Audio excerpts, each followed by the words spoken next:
right, it is 6:10.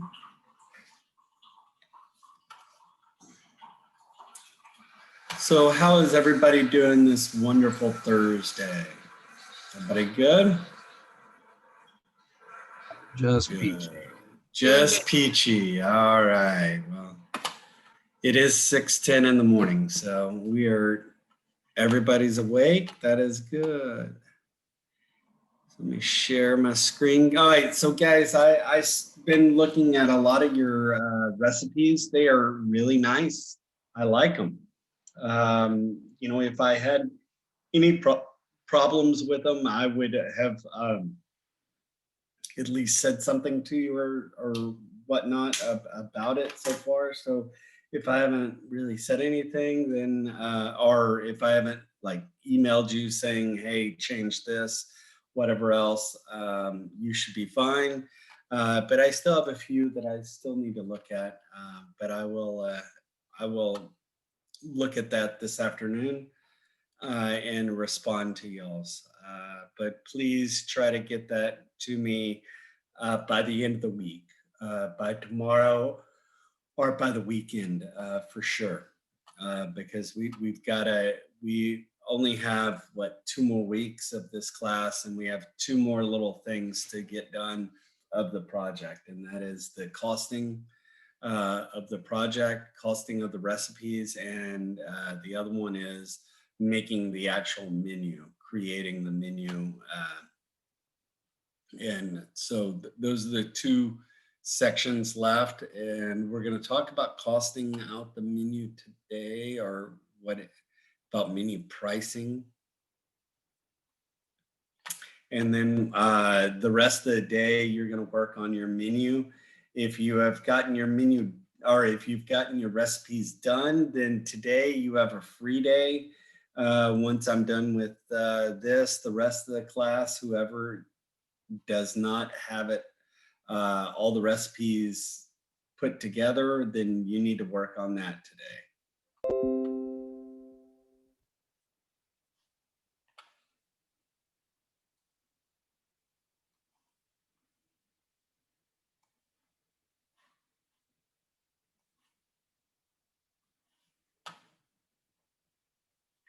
Can everybody see the shared screen? Yes, sir. All right, cool. Yes, sir. Y'all are so quiet this morning. Okay, so let's see. Calculating food cost in the restaurant. Really important. This is where you make the money. This is kind of the deal. Just making sure that your food cost lines up, everything lines up. And so what we're going to watch is a little video to begin our day. And yo, Brian, are we getting clients for the agency this week or what, man? Hey everybody, Ryan Gromfin here, author, speaker, chef, restaurateur, and the founder of therestaurantboss.com as well as restaurantcoachingclub.com. Today we're going to talk about something very, very important to your restaurant, food cost, and something I get a lot of questions about, which is why do we need to know the food cost in our restaurant and how do we determine it? So we're going to show you not only why you need to know food cost, but we're going to also go over all of the food cost formulas and calculations that you need to know in your restaurant for the rest of your life. Basically, food cost determines your profitability. Without knowing how much the items on your menu cost and what your food cost is at the end of your different periods, it's going to be very, very difficult for you to track and run a highly profitable restaurant and know where you need to make adjustments and changes. It kind of creates the baseline for us. Also, I mean, ultimately, really, a lower food cost means higher profit. So it's something you should definitely be tracking on a very consistent basis. It allows you to properly price out your menu items. You know, I always say no one would go into a tire store and buy, or I'm sorry, no one would sell you tires from a tire store unless they knew exactly how much every tire on their shelves costs. When you go into a tire store and try to negotiate with the salesperson there, what's the first thing they do? They go back to their computer, they look up a few things. What they're looking up is exactly what they paid for those tires. And I can't believe how many restaurant operators and chefs and general managers and owners don't know exactly in real time how much every menu item on their menu costs them to prepare. That information allows us to optimize your menu. You might have heard the term menu engineering. It's amazing the amount of profits that we could increase in a restaurant by doing nothing but moving things around on a menu and maybe putting a box or bold type or having a server verbalize a certain item on a menu. But we don't want to start doing that. Actually, we can't start doing that until we know exactly how much every item on your menu costs. And then also, food cost is not how much you spend on food. That's another myth or a misconception that I get a lot is, well, isn't food cost just how much I spent on food this month? And no, that is not correct. You will get very false and very varying numbers if that's how you're determining your food cost. So let's get right into this. There's really two types of food costs in your restaurant or bar. The first is plate cost, which is extraordinarily simple to understand, and everyone, without any excuses, should know how much every plate, every drink, every glass of wine, every item in their restaurant costs. And I'm going to show you why, because it's so simple. And then period cost, which is a little more complicated, but you still need to know this in your restaurant. So when we're talking about plate cost, very, very simply, how much did it cost to prepare? How much do you sell it for? Gives you food cost. So again, how much did it cost to prepare? Divided by how much do you sell it for gives you the food cost. Let's look at an example here. Let's say that a hamburger costs you $2 to prepare and you sell it for $8. So 2 divided by $8 gives you 0.25. Well, very simply, all we have to do is do 0.25 times 100, which gives us 25%, which in this case would give us a food cost, or you might want to call it a plate cost. Does everybody understand that calculation? Yeah. Okay. Very important. For that particular hamburger. Now, figuring out how much the hamburger costs, because there's so many different components in there, that's a little more complicated, and we're going to talk about that in a different video. But for the purpose of this video, all you need to know is that the cost to prepare divided by the sales price times 100 gives you the food cost, or the plate cost. But if you want to determine your period food cost, you need to understand something called the cost of goods sold formula. That's the COGS, cost of goods sold. So here's the calculation for your cost of goods sold formula.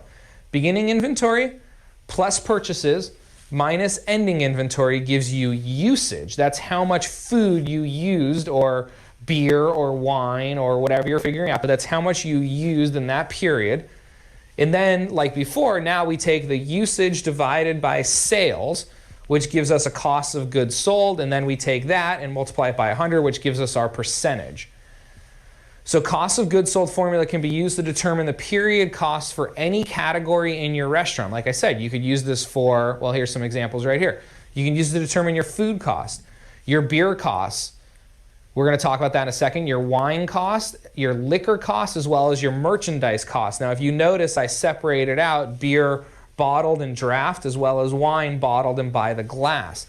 That's how I prefer to track. I like to track as very specific data as possible, broken down into as small categories as possible, so then we can really determine if there's a problem, what's going on, or where we need to adjust prices, or where we're having success, or where we need to work a little bit. So these are the categories I recommend that you should be keeping track of in your restaurant. And this is how I recommend that we break them down. Now here's two things you really need to make sure of when we're using the cost of goods sold formula. Make sure you're comparing the correct category purchases and inventory to the correct category sales. So if we're trying to figure out beer cost, we need to make sure that we're using beer purchases, beer inventory, and then beer sales.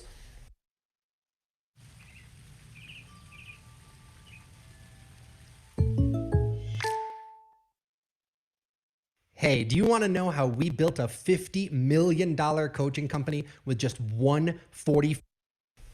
Not total sales.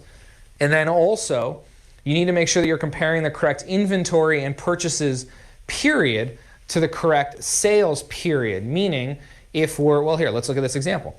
If we wanted to get a period food cost for March, here's exactly what we need to know.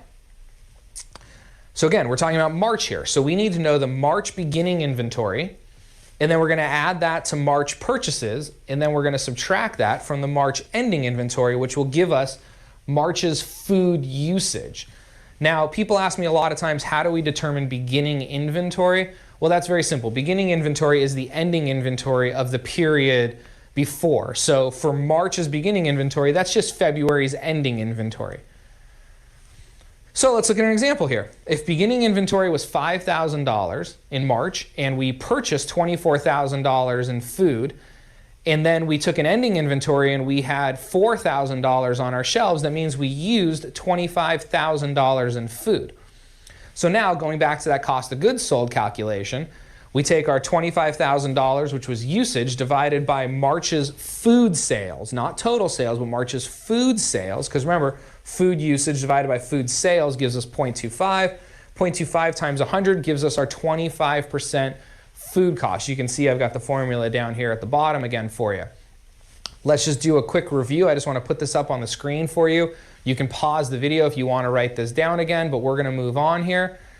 And I want to go over the number one question I get asked all the time, almost every day, is what should my food cost be? Well, that's very difficult to answer. And to be completely frank with you, anyone that tells you that your food cost should be between this and this, or this is an industry average, or anything like that, frankly, doesn't have enough information and doesn't really know what they're talking about, because nobody can tell you that you should have this food cost based on your type of restaurant. There's too many other factors that we need to know.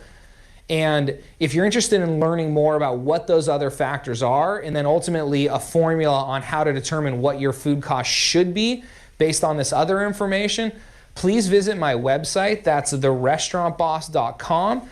When you get to the homepage, there's this huge green button that says Get It Now. When you click on that, you're going to be able to download completely for free what I call the foundation for a lifetime of restaurant success. And we're going to go over step by step exactly how to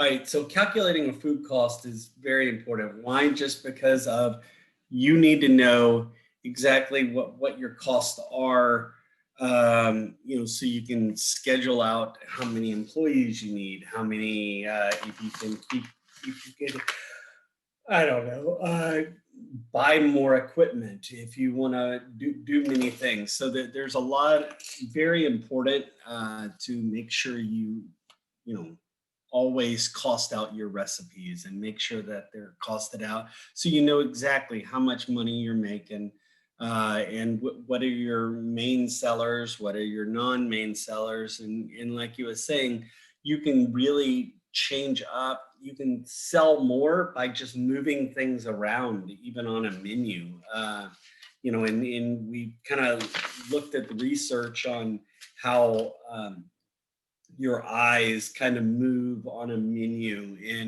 and hit those sweet spots, hit that, that spot where you feel like you're going to be making the most money. So very, very, very, very, very important, because if not, if you're not making money, you're not keeping your doors open, and you're not keeping your restaurants, or your restaurant is not staying open. So very, just very important for sure.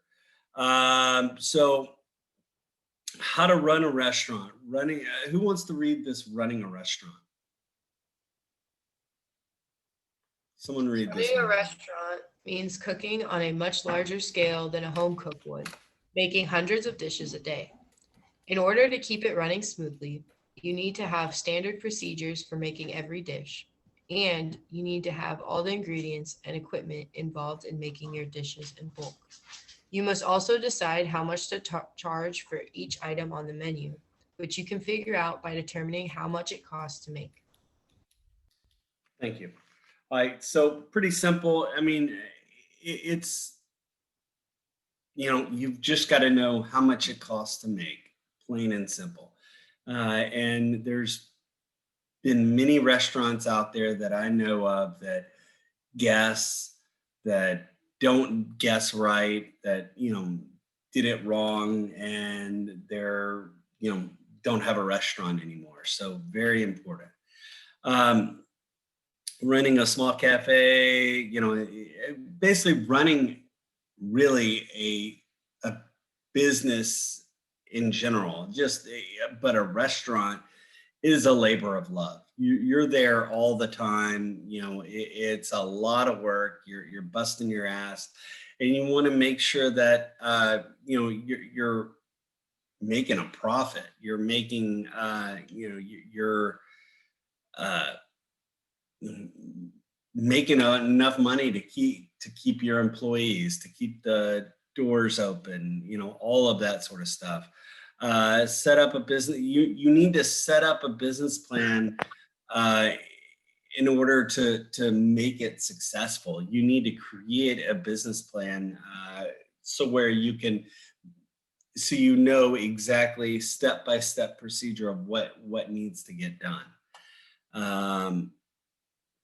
Who wants to read the how to run a restaurant?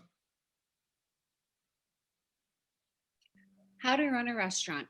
Identify several keys to success, such as maintaining high quality food, a good customer service, and a competitive and attractive price. It's one of the three pillars of management. It's one of the three pillars of a success management. Oh, there's Ooh, little- that's one of the wrong. three Sorry. pillars- That's okay. It's one of the three pillars of successful management to inspire customer loyalty and generate profits. Thank you. I'll have to fix that. You need a success is high quality food, good customer service, for sure. Competitive and competitive prices, for sure. All of that will make you a good high quality restaurant, or make you a restaurant.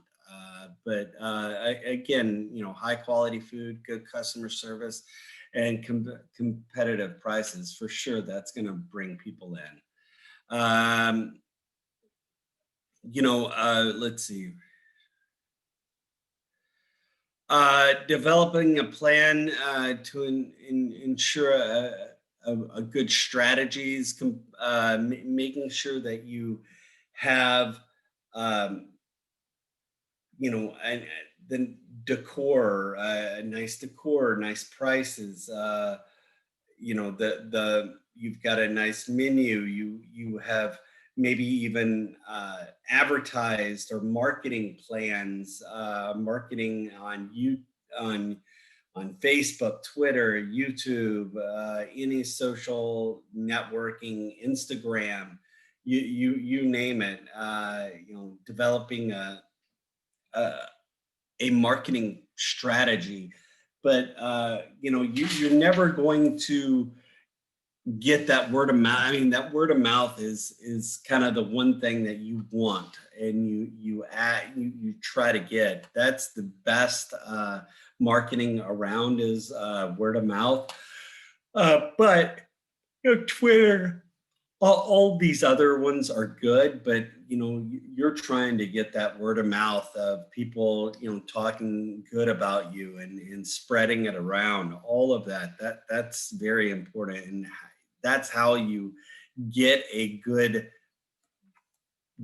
business or a good restaurant, because you got the high quality food, the good customer service, the competitive prices. And with all of that, and then you add in some of the marketing portion of it.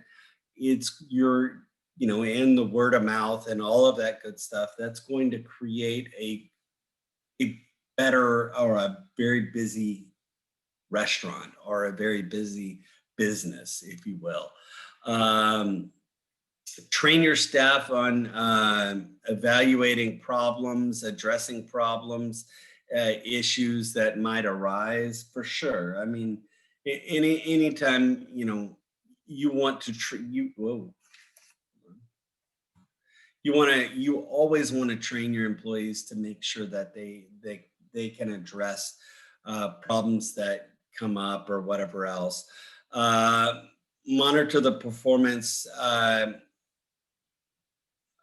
performance of the chef, buying the produce or the ingredients. Basically, making sure that the product is brought in properly. The product is brought in, you know, so where you're buying the right size amounts of stuff. You're not buying just small amounts or whatever else, because I can buy in bulk. So the more I can buy, the cheaper it is, right? If I have to buy one single item or whatever else, it might be more expensive to buy that single item. So that's why you want to cross utilize a lot of your ingredients in your menus. So where you're not just having to buy what I call a one-off, or something that I only use for one recipe and only one recipe. And so I'm going to have to buy just one item of it. And sometimes that one item is more expensive when I can buy, if I buy, a whole case of it, then it might be a little cheaper. But total utilization across the menu, like garlic, we probably use garlic in maybe, I don't know, let's say 5 or 6 different recipes. And, that's great, because I can buy large things of garlic and it's cheaper compared to, I don't know, if I have a garlic on one dish and then I try to buy a huge big old bulk of garlic, well, it might go bad, whatever else, and I might lose money. So then I'm not, not doing so well. Now, how to run a restaurant? Well, basically, guys, within a year, 75% of all restaurants fail. Our business to be successful. In fact, 75% of all businesses fail in the first year. Wow, that's crazy, right? So that means not many restaurants are successful in 1 year. That is not many restaurants that stay in business after 1 year. So, this is the reason why we have this course, right? Just because there are so many problems that occur for people to lose their business and to lose their restaurant. This is the reason why, because you have to have all of this information before you, what I call, pull the trigger on opening up a restaurant. If you pull the trigger and you open up a restaurant too early, or if you have not got a good working knowledge of what needs to happen, you're going to be that, you're going to be that 75% right there. All right. So you've got to be very careful. You've got to watch your money. You've got to invest it properly. You've got to, and when I say invest it properly, and invest it, whatever you spend is an investment, right? So making sure you're properly investing it in the food, that the food is high quality, that you're, all of that sort of stuff, that you're costing out your recipes, all of those things. Those are the things that will make your restaurant fail. What is the biggest reason for failure? Lack of planning. There you go. Lack of planning, lack of discussing all of this, the lack of not taking 6 weeks and spending some time costing out recipes, not, or whatever it is, take that time, take that planning, that time to plan, because if you don't have that time for planning and you just rush it and you do it, you're going to fail, and you've spent all that money and all that time and all that energy and all of that everybody else's energy and time and money, and you're throwing it in the garbage because you don't have much planning. You didn't plan it out. You didn't, look at everything. You didn't cross every I, T and dot every I type of deal. You didn't, determine about the marketing, the menu pricing, the staffing, the training, the storage, you name it, any of that. If you didn't plan it, then you're probably going to fail. Developing the right menu can make a difference between a successful restaurant and a failed restaurant, right? Their menu, because that's what customers are going for, is their menu, right? They're going to eat their food. And yeah, some people will go to restaurants for just the ambiance, but really they're going for the food, right? So if the menu sucks, then you're not going to be successful. The restaurant's, the strategy, the restaurant's strategy of bringing in people and hoping that people would eat the food, the answer is no, because people don't like the menu. So menu is very important, and it also needs to be cost effective. It needs to make people feel like, yeah, there's something on the menu for everybody's price range. And you've just got to make sure you have that, because price range is very important. Getting and developing a good menu mix, or a menu mix of your items, is very important. Making sure that you have the plow horse, you have that, you have those items, the stars and all of that, and you don't have too many of the dogs, or you don't have too many plow horses, but you need some of those. There's always going to be some of those on your menu, but making sure you have a good menu mix of items. Developing a good menu, questions to ask might include, what are some questions? Someone read the questions for me. Developing a menu, questions to ask might include, are you going to utilize ingredients in multiple menu items? Are there any ingredients that are only used in one dish? What new ingredients will be required? Are the ingredients readily available, and will the product cost be steady during the period it will be on the menu? What is the food cost, and can the staff execute the dish effectively and consistently? Thank you. All right, so like I was saying, when you want to make sure, if there's only, if you're, if you have one ingredient that will change, are you, you want to change a few things, you want to kind of utilize other ingredients, whatnot, but you need to just make sure you cost it out and make sure that the food is costed, and make sure that the dish is in that price range, in that menu mix when it comes to it. Benefits for costing food include making sure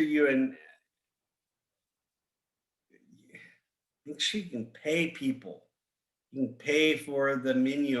You need to, whatever it is, if the menu is not costed, you don't know if you're making profit.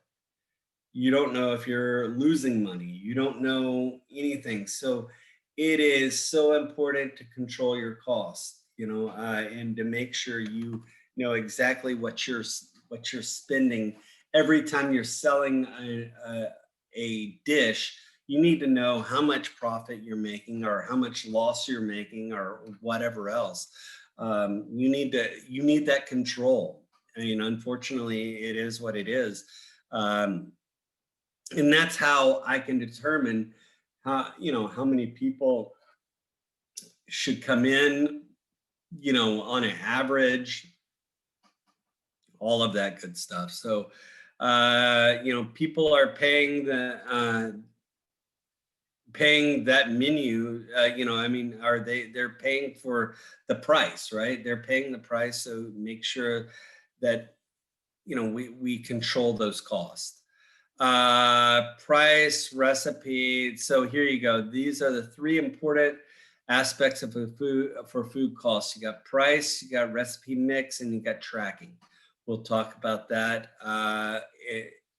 as it goes down. Let's see. The menu item pricing, recipe.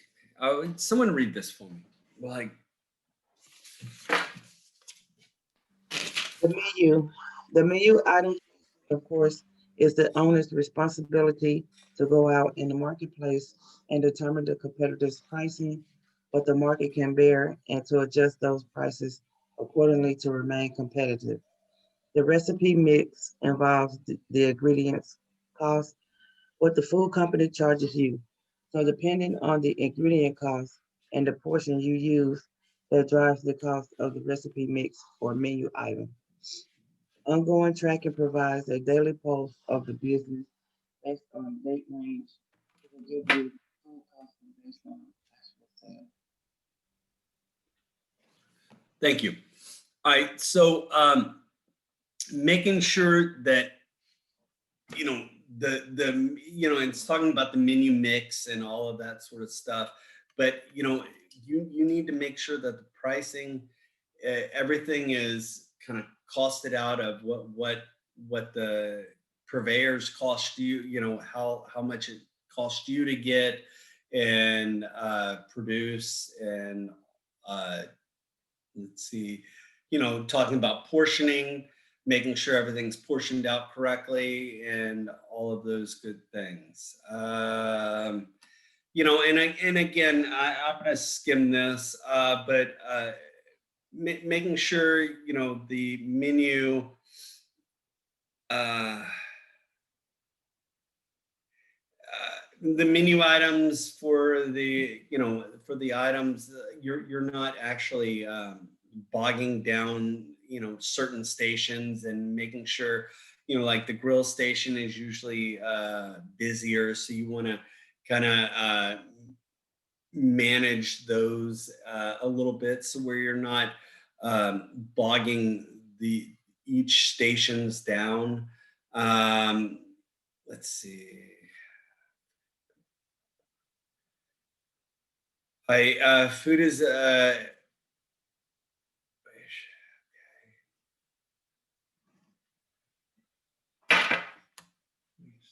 hold on a second. These are out of order. Hey guys, let's take a 10-minute break. I'm gonna put these back in order because they're moved around. All right, let's take 10-minute break. Come back in 10 minutes. Hey, Chef. Gotcha. You said that you wanted to use a different food cost than the one that's on the portal. Did you put a link somewhere for that? Not yet, but I'm gonna get it for you. Yes, Chef.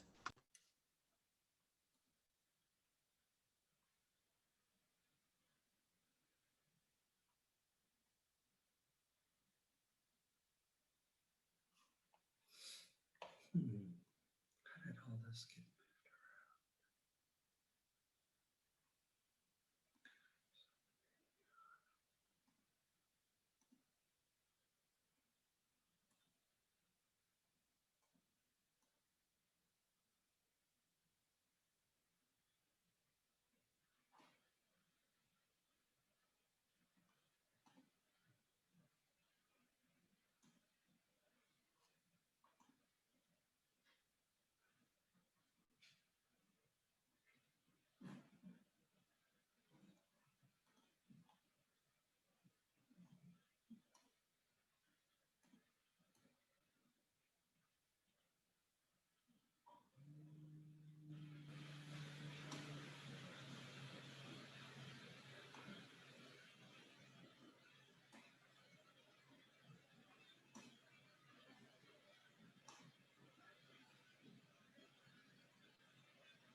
Actually, we'll start class right at 7 o'clock.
All right.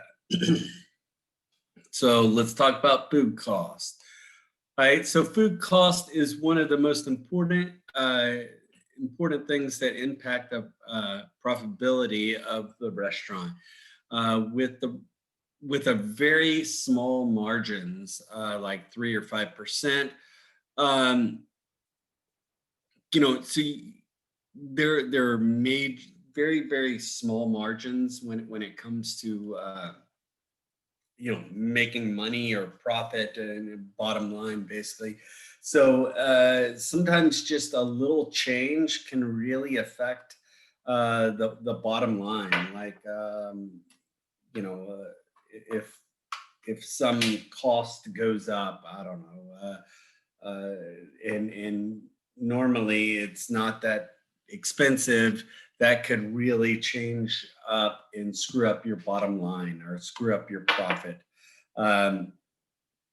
We typically, and even though in the video it says don't listen to that, like the average of what people, food cost average, but really we're going to be like the typical food cost average is around 20 to 35%. That's usually done in a restaurant. So we're like, for us, we're going to be calculating it's a 30% food cost. So everybody's going to have like a 30% food cost, and we'll talk about that when I'll show you the costing out form later on. But to determine to figure out the cost of the food, you're going to need to figure out, like, we're going to be talking about weights and units and units of measure. You have, in the United States, you use, for the US measurements, we have volume, weight, and unit. So we're going to talk about those. For US measurements, you got teaspoons, tablespoons, fluid ounces, cups. This right here, if you want to take a photo of it, whatever else, because this will help you when you are costing out your recipes, because you're going to have to be manipulating the recipe between cups and ounces, or if they're, whatever else. But this is something very important. And then here is a great guide. This is if you've ever heard of the gallon guy. The gallon guy is the big G, for a gallon, you can hold, it holds 4 quarts, 4 Qs are in there. And for a gallon, you can have, 2, 4, 6, 8 pints. So that kind of, the gallon guy might help you if you're trying to, how many quarts are in a gallon, how many pints are in a gallon, how many cups are in a gallon. That kind of helps you out. So good little reference. And then you got 1 gallon, 4 quarts, 8 pints, 16 cups, 128 ounces, 38 liters. 1 quart equals 2 pints, 4 cups, 32 ounces, 0.35 liter or 0.95 liters, and so on and so forth. Okay, so US measurements by weight. Okay, this is by weight, ounces, pounds, right? Or, also you've got US measurement by unit. It's called each. This will help you out when you're doing your recipe. Calculating recipe cost, okay? Who wants to read the first one? Step 1, list every ingredient in the dish. This includes sauces, seasonings, and garnishes, even a single parsley leaf or a sprinkling of salt. Yes. Okay. So And this is what, okay, so you've already created your standardized recipe. Now you're gonna basically move that standardized recipe or take the ingredients and take the amounts and move it to a different kind of spreadsheet, and that is the costing spreadsheet. And then you want everything, because if it's a sprinkle of salt or to taste, you need to figure out how much to taste of salt is, or as needed. You need to make sure, because you can't write as needed on a standardized recipe. You need to write, if it's a pinch, you need to go Google how much a pinch is, how much a pinch of salt really is, or whatever else. Because if you just have a pinch, well, and you don't figure out that cost of that pinch, then you could easily lose money that way. Hold on a second, someone wrote something. All right. So questions about step one, anybody? All right, step two, someone read step two. Calculate the cost of each ingredient. If you got 8 tomato slices out of 1 tomato, which costs 40 cents, then it would cost 5 cents, 40 cents per tomato, divided by 8 slices per tomato, to use a single tomato slice in the recipe. Be sure you use the system used by the ingredient. If the ingredient in the master list is priced by pounds, then you can price your portion by pounds or weight ounce. Okay, so just make sure that you calculate the recipe, by either, if it's going by ounces, pounds, whatever else, but just make sure you calculate the price, because if it is by pounds, that's fine. It's 16 ounces are in a pound, right? So you can figure out how much it is, right? So that is now the third step. Who wants to read the third step?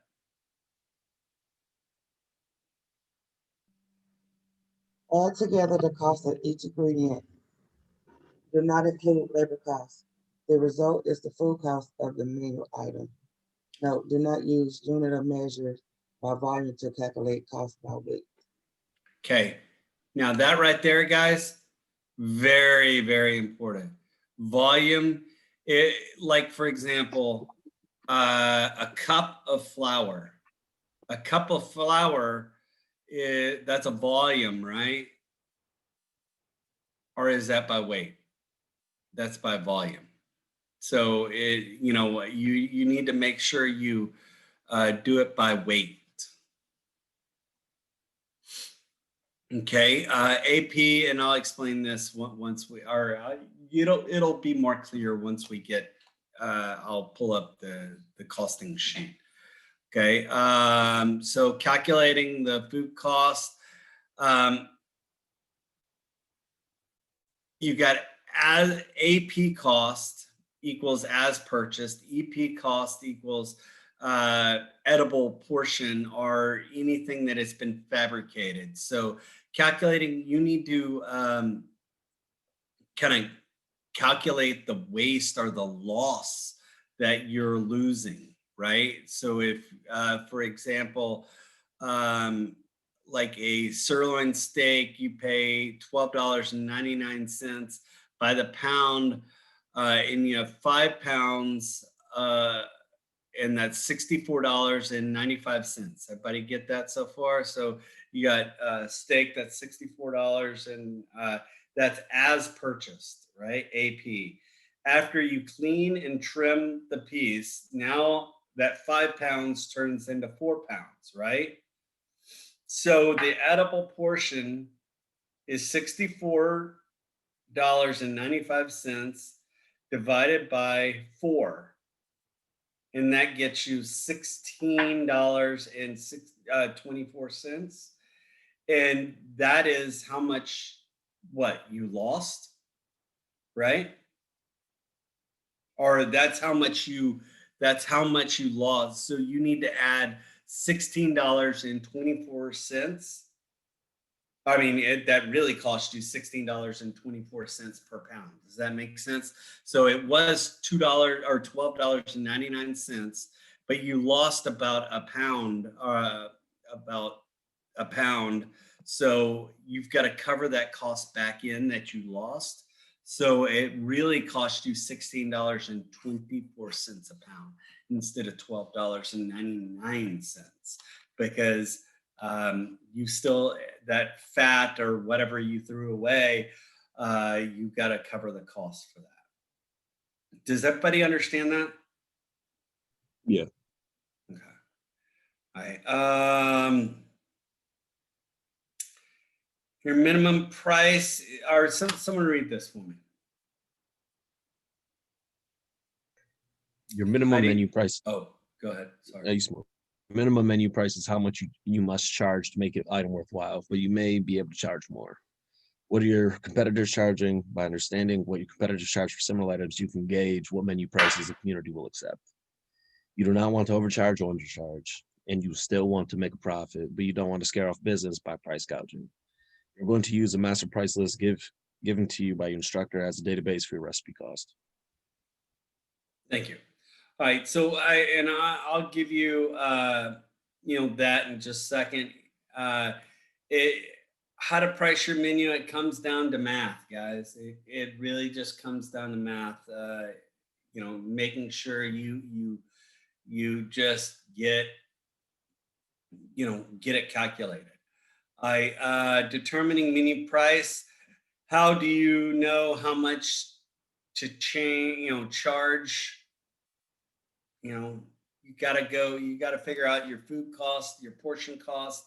You've got to know all of that. We're going to be, we're going to be using around a 30% food cost, 30% food cost for our dishes. So that's what, no matter what we're going to, and it's a standard, it's going to be on the sheet itself, but we're going to be using a 30% food cost. And let me go ahead and pull that up. And I looked at we are going to use the one on the portal, the one on the portal that, hold on a second, the costing sheet on the portal we are going to use, and I found out that it was okay now. So what you're going to do is you're going to get on the portal, and this is, in a little bit. You don't need to do it now. You're going to watch me, but you're going to click on this food costing sheet. You're going to have to make a copy.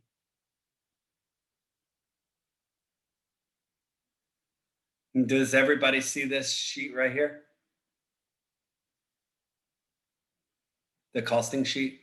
Yeah. Yes, sir. Yes. Okay. Yes. Okay, so let me explain this costing sheet. Okay, so what you're gonna do is you're gonna write, you're gonna come up here and you're gonna change from copy of, you're gonna, I'm gonna write Chef Cliff's or Chef Cliff costing sheets for project. Okay, so there you go. I changed it so where whenever I send it to somebody, I know whose it is. All right, now I'm gonna put the name, you put the name of whatever dish right there, right? And what I'm going to ask you to do is I'm going to ask you to write down. So you're going to go, hold on.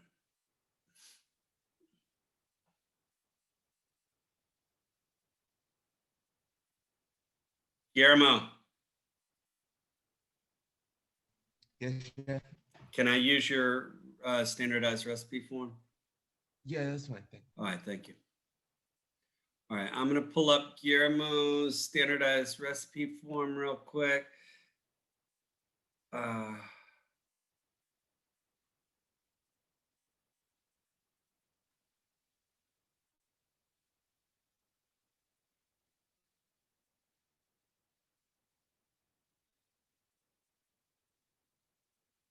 Actually, Guillermo, we need to fix this so where it changes it to numbers.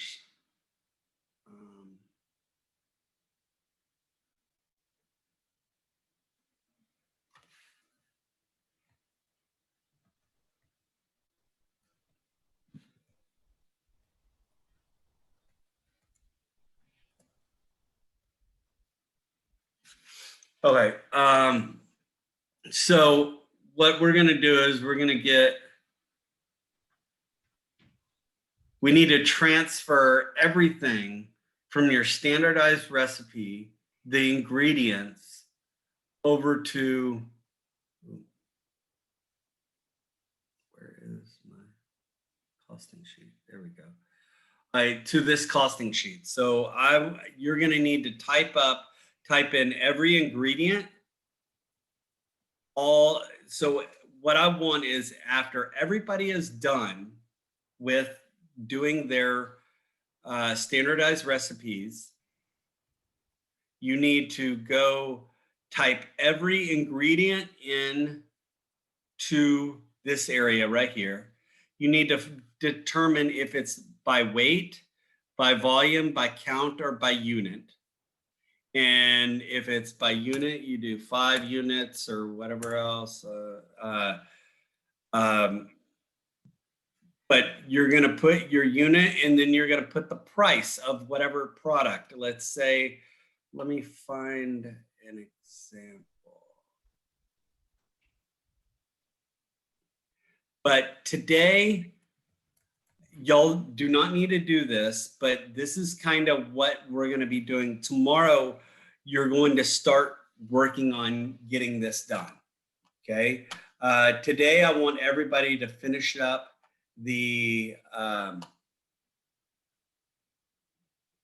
your standardized recipe forms. What I need you to make sure of is, like, for example, and I'm going to share Guillermo's real quick. I need to make sure, like, do you see where it says to taste right here, Guillermo? And for everybody else, you need to find out, you need to go Google, like, how much salt, what is the weight for salt to taste, and you put an actual like weight or put a actual measurement, because you cannot you can't just, I mean, how much is to taste. You need an actual definition of how, or like maybe a pinch or whatever else. You need to kind of really be a little more specific when it comes to that. Does everybody understand that? Yep. All right. And so what I suggest is making sure you go through your standardized recipes today. So that's the most important thing. I need everybody to get that done, is the standardized recipes for today. Tomorrow, what we're going to do is we're going to spend some time working on, I'm going to show you how to fill out this right here, the actual costing out form. I'm going to show you how to do that tomorrow. But what I would like is, if anybody that is done with their standardized recipe forms and you want to start filling out this, that is fine. Just fill out the ingredient list and the weight list. And then if you want to, you can go ahead and get started. But there is, on this back side, and hopefully everybody can see, you've got items down here that is costed out. Does everybody see that? Or that's got prices.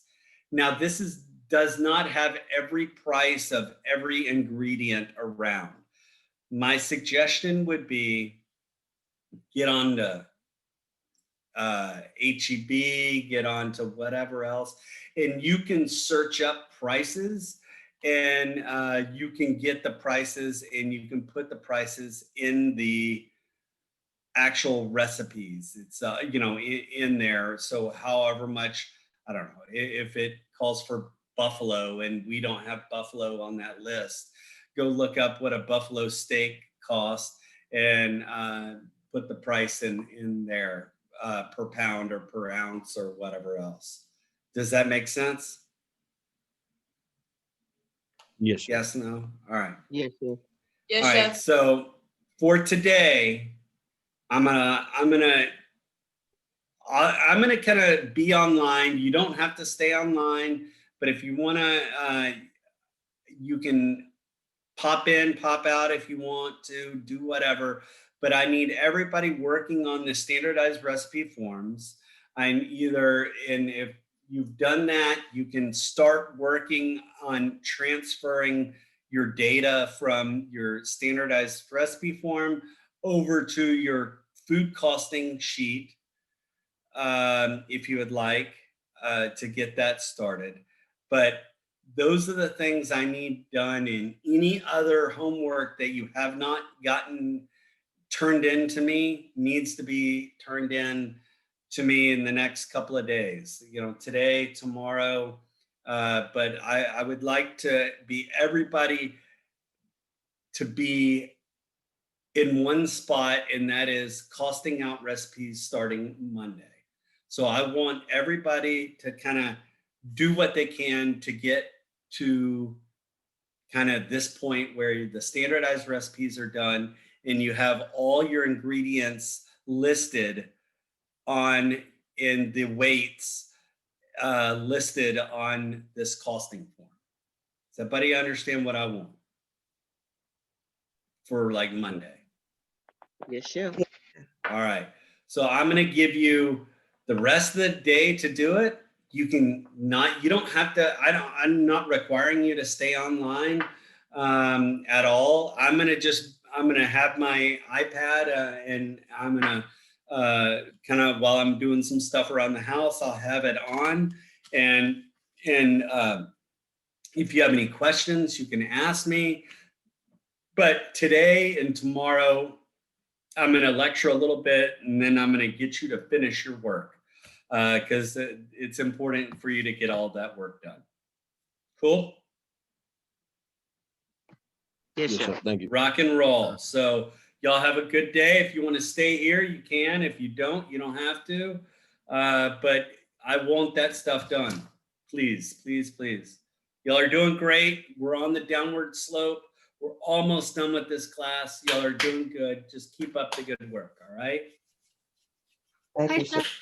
Thank you, thank you. Thanks, Chef. Thanks, guys. Good morning, Chef. I just wanted to double check. I was 5 minutes late for class. Yeah, I got you. Okay, thank you. You're so welcome.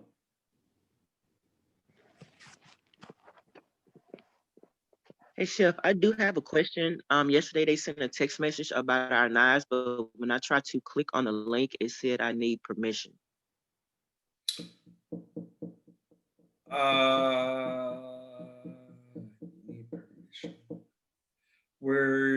permission. Are you logged in? Are you logged in? Or was it supposed to be logged into the portal or something? I don't know. Hold on. No, this was a text message they sent through the phone, and but when I try to click on the link, it's not directing me to where I need to go. Is there any So way you not can to send cut it in, to Chef, me? but I had that issue and actually troubleshooted it. And What on was your it? phone, you have to be logged in to the Gmail for Escoffier because it uses the email that you're logged in on your phone. So the only way to access that is to have like your Gmail app have the Escoffier like information. You can have your other one too, but you have to have the Escoffier email on your phone to be able to do that. Yeah, through the Gmail. Yeah, you have to have it connected because the only way that survey can go is through the Escoffier email. Okay, I will try that out and see. Appreciate it. Thank you. Thank you. Chef, Yeah. how do we update our phone number with Escoffier? Hmm. Let's see. Let me see if I can do that. Let me look and see if I have that capability. Give me a second. Let me look. Attendance.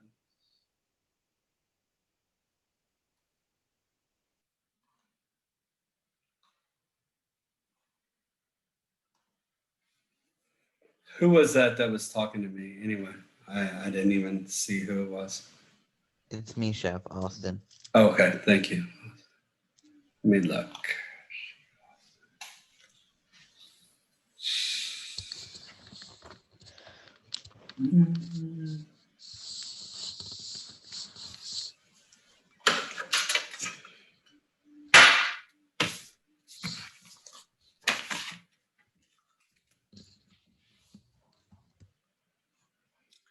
I will, if you type up your phone number in the chat, I can send it to the registrar and get them to change it. I sent you a text message Oh, you just a did? little bit ago. Oh, okay. My phone is over in a different spot. Hold on a second. Let me go get it.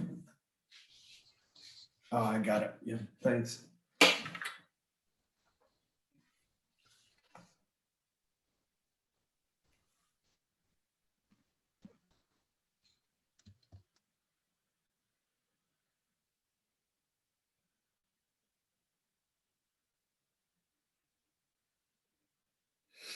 Oh, did you send me something about the marinara and the? Yes, Chef. Okay.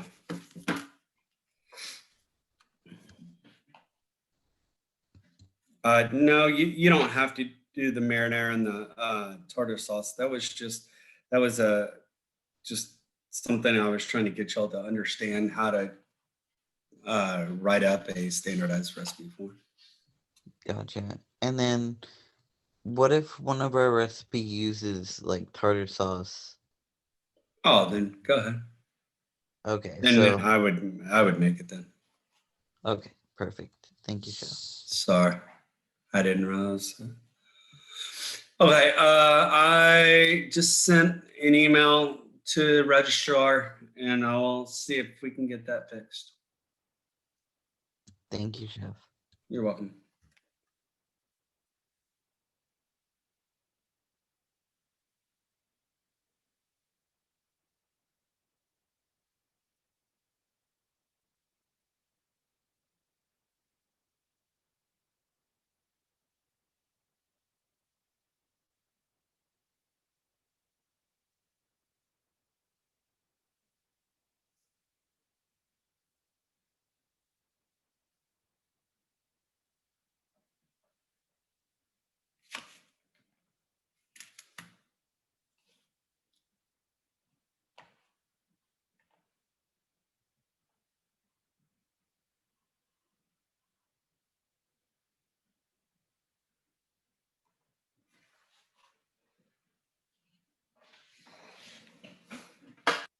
Guys, I'm gonna step away for 1 second. I'll be right back.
Guys, if y'all need me, just let me know.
And I'm here if y'all need anything.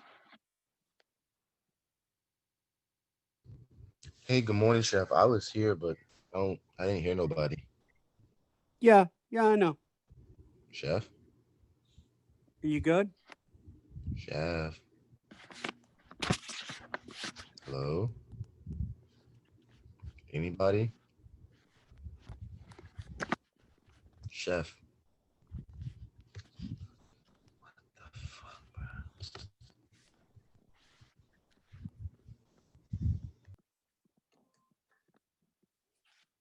Can you hear me? Can you hear me?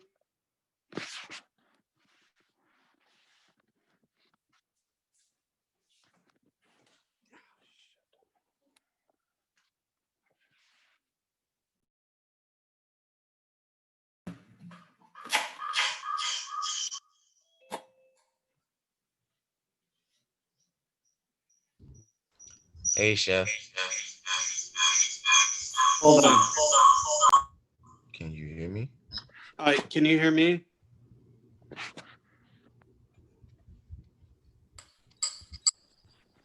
Hello? Hey, Chef, can you hear me? I can hear you. What's up? I was here in the morning, but nobody was like talking, so I don't know what was happening. Could you say that again? I was here at 5:50, but nobody was talking, so I don't know what happened. At 5:50. All right. Well, I was all right, that's fine. I mean, we're working on our project. Oh, okay. Okay. Thank you. Uh-huh.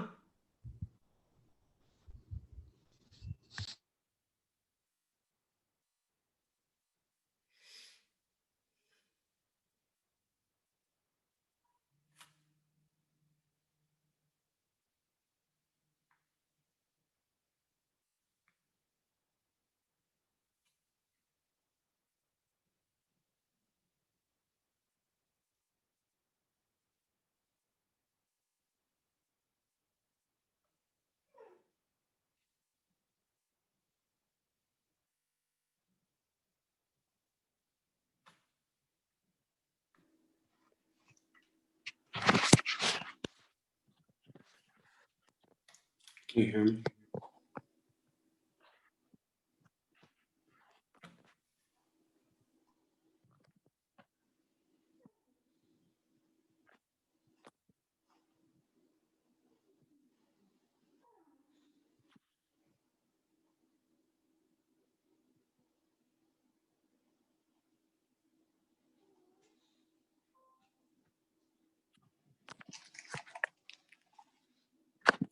Can you all hear me? I can hear you. Okay, great. Thank you.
At 8 o'clock, we're gonna finish up class.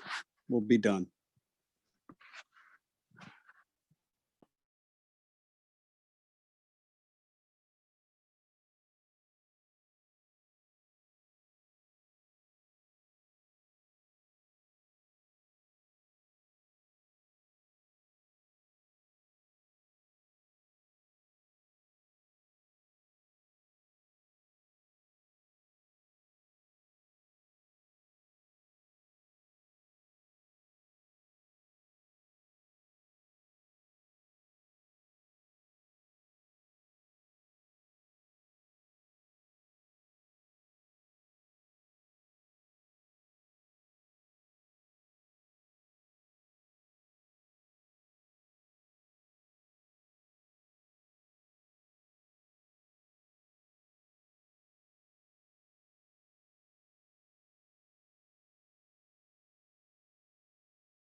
All right, guys, y'all have a great rest of your day.